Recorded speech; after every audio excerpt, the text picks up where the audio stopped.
বিদেশে ঘুরি, কোন দিন জানি আজরাইলের হাতে ধরাও পড়ি।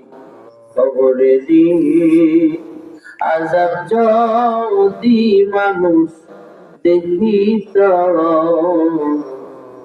ঘরবাড়ি ছাড়িয়া রে পাগল হইত। তুমি ছাড়া কারি কাছে আমরা করিব রোদান, তুমি বিনে কে বুঝিবে মনে নিবেদন। তুমি যদি মাফ না করো আল্লাহ বান্দারে, বল তোমার বান্দার যাবে কার কাছে।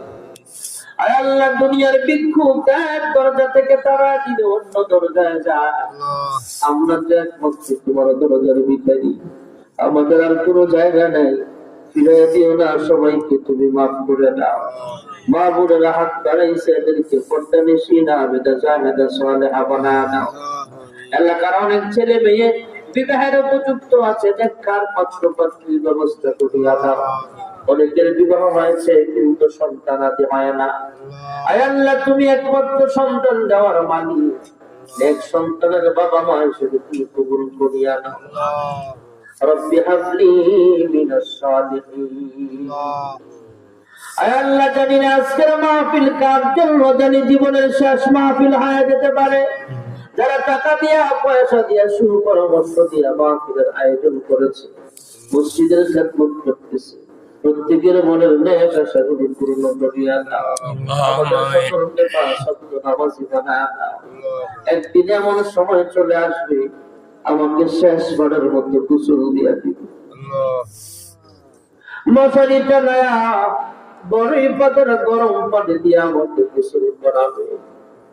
কাপড়ের প্যাকেট বানায় কবরে শোয়া দিবে।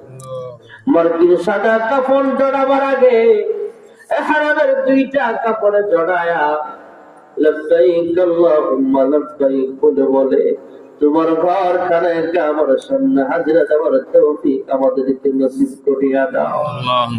আল্লাহ, মক্কার মানুষ কত ভাগ্যবান, মন চাইলে মক্কাতুল মুকাররমার সামনে হাজির হয়ে যায়। মদিনার মানুষ কত ভাগ্যবান, মন চাইলে মদিনাতুল মুনাওয়ারার সামনে হাজির হয়ে যায়। আমরা